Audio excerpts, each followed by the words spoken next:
Today we're going to talk about hunting knives, and I'm going to go through what we use.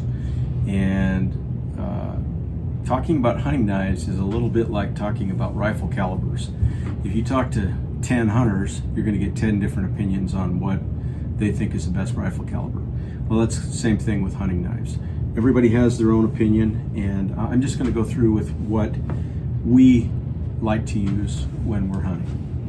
A little bit of history. Back in the day, my dad and most hunters carried a knife that looked a little bit like this. It was a side sheath that they carried on their belt.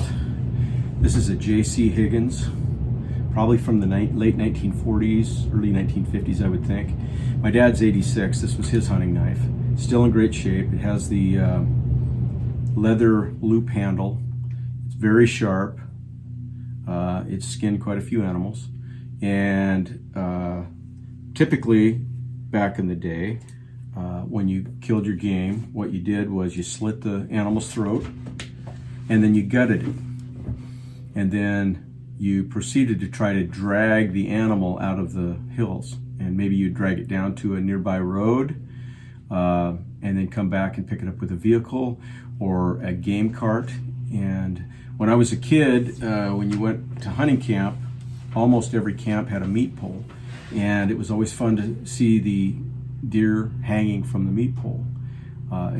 Whole deer, gutted, and the rib cage spread apart with like a stick, and then a cheesecloth was put up around the animal to keep the insects away. And that might stay hung on the meat pole for 5 or 7 days during the hunting season.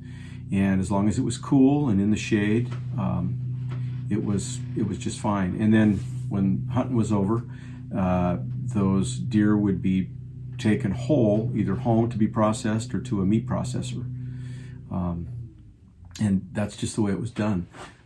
Today, we do it a little bit differently. We typically try to do the gutless method, so you don't have the mess of the guts once you have your game down.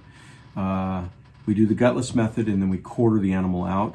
We take the back straps, the tenderloin, and the ribcage meat and neck meat, and we break it into 4 equal packs, plus the head, horns, and cape.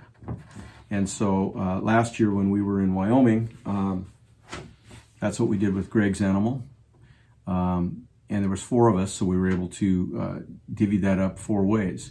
When I killed my animal, we were about 4 miles in. The only difference when we quartered it, we took out all the bone. We took out the shoulder, we took out the hind femur, and we just brought the meat out with the horns and the cape. In Central Washington, my son and I, when he killed his mule deer, of course we weren't that far from the truck, but we were able to pack out each a half of the deer, plus he had the horns and the cape. So, as I said, talk to 10 different hunters, you're going to get 10 different opinions. Well, for what it's worth, I'll go through what we tend to do. So, as I said, back in the day, my dad had a fixed blade knife.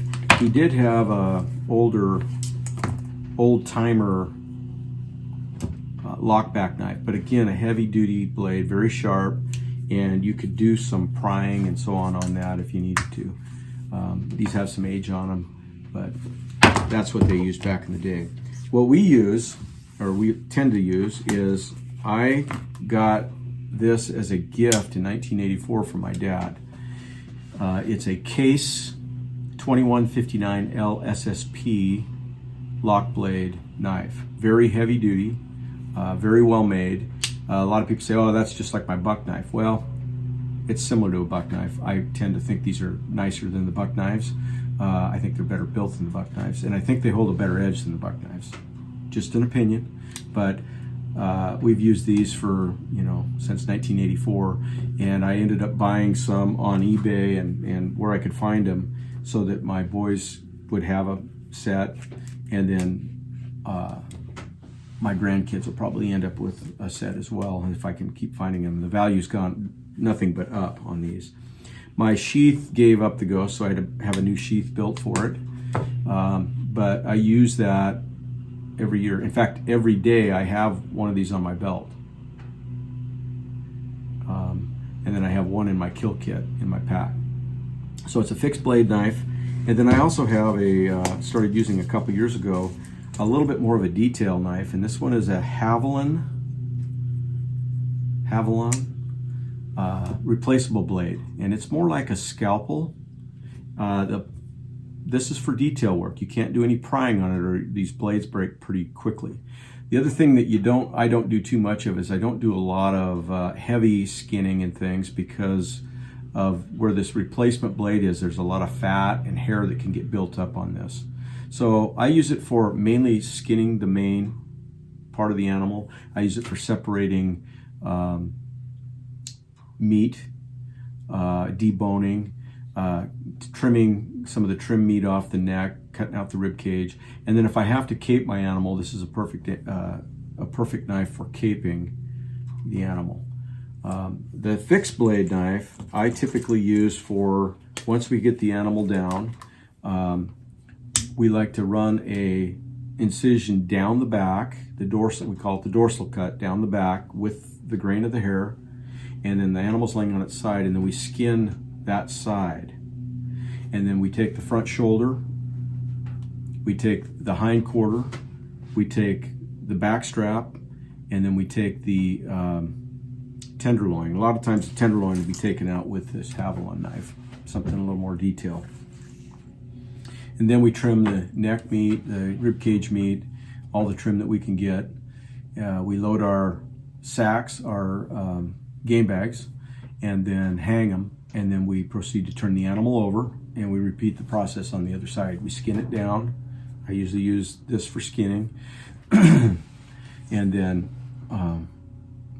front quarter, hind quarter, back strap, tenderloin, neck meat, rib cage meat, etc. And then before we leave, we can pack out the animals that way, but oftentimes I like to take off the leg at the knee, and in the years past, people would bring hatchets and saws, and you just saw those off, but it would leave a jagged edge. Or you just pack it out with the leg up there, and we've done that. But I like to take it off at the knee, and using this fixed blade or folding blade knife, which is a heavier blade, you can dislocate that knee, cutting through tendon, and a lot of times you're doing a little prying here and there till you get in there, and then you break that apart, and then you've got that smooth joint, and then you're not packing that bottom half of that leg and hoof, and you can discard that. We like to do that on the front legs as well as the back legs, dislocating them at the hock, and that, if you've got a long pack out, that can take a lot of weight off.